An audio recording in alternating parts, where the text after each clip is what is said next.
I don't know what to say anymore.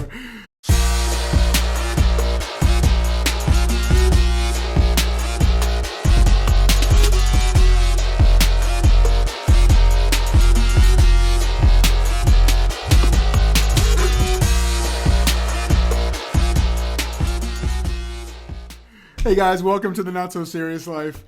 This is episode number 55. That's one of my favorite numbers. My wife and I have an inside joke. When we say the number 55, we say sh-55. It's based on this little funny internet video, which nobody watching this cares about. But anyways, welcome to the Not So Serious Life. How you doing, Steve? I'm doing great.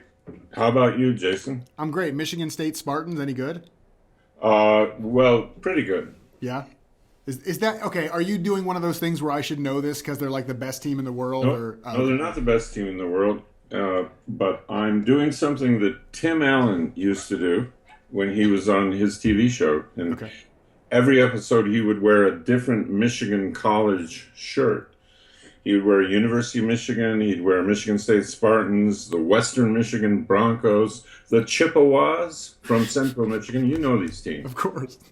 And it was fun for him, and he never said anything about it, but we really got the impression that Tim Allen is from Michigan and lives in Michigan and actually went to my high school, it turns out. Really? Wait, what show was this? On Home Improvement he did this, or what show? He did it on Home Improvement, yes. Really? And he's done a version of it on Last Man Standing, which is his current show. I heard that's kind of like Home Improvement 2.0. Yeah, a little bit like that. I heard there's a bunch of callbacks. Meets All in the Family. Yeah, I heard there's a bunch of callbacks where like he has, people from Home Improvement that are on the show and he makes reference to stuff. That's funny. I like that. That's cute. Funny guy. Yeah, he's a funny guy. Not as funny as us. Well, no. Well, we'll see. Maybe when we answer the question, we'll really solidify ourselves. Let's try to be funny today.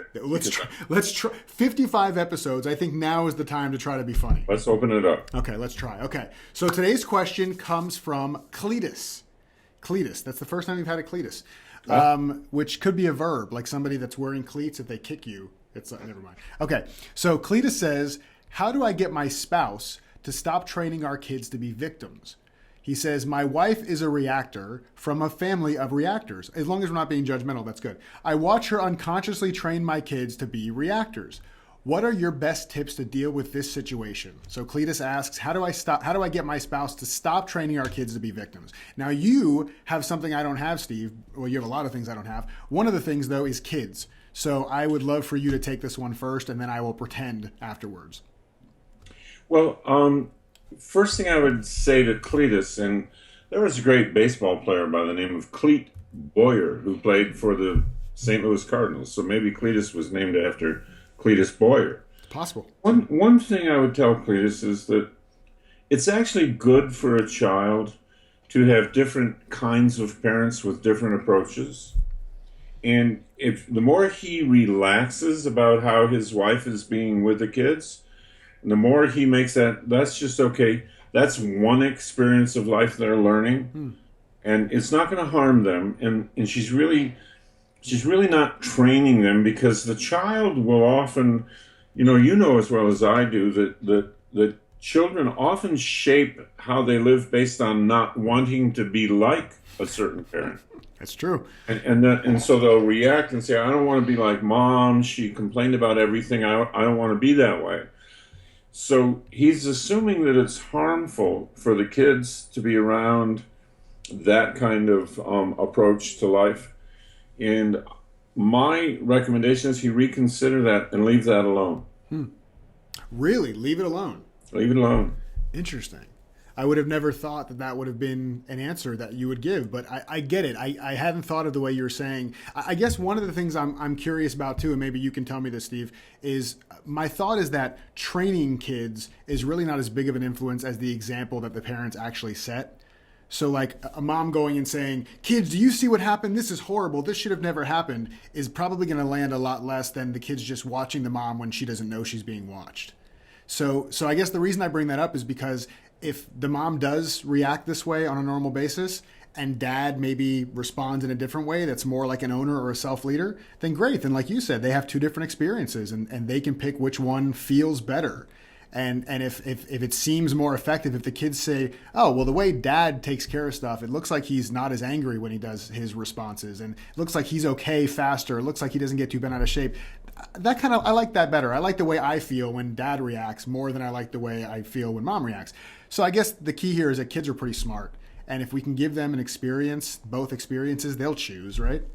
Yeah, it's funny. I'm doing some work on addiction right now, as you know. Yeah. And there are a lot of people who tell me I got addicted to alcohol because my father was an alcoholic. And then I have a lot of people say, I don't drink alcohol because my father was an alcoholic. Yeah. And I don't want that. So it's funny. You can have an equal and opposite reaction. Now, you and I both know, and I'm going to now move this to a more elevated level than it was so far. Uh-oh.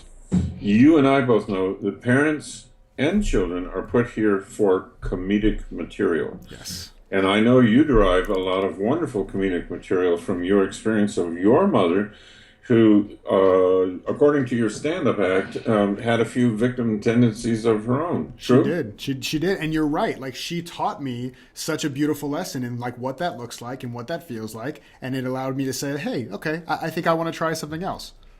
And also she was such a gift because when you talk about her, it's so funny. So it brings joy to a lot of people. Yeah, absolutely. So, and she did a lot of stuff right. And that's the thing too, that, we recognize as we get older, is that if our parents had been perfect in the way that we think that they were negligent or not as good, they would have been slacked in a different area instead.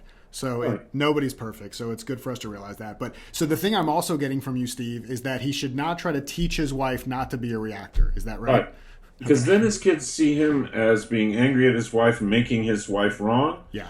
Now you've got on one hand a victim, and then on the other hand a critic who makes the love of his life wrong for how she's living. So which is the better role model? Right. I love that. So Cleatus, don't make mommy wrong.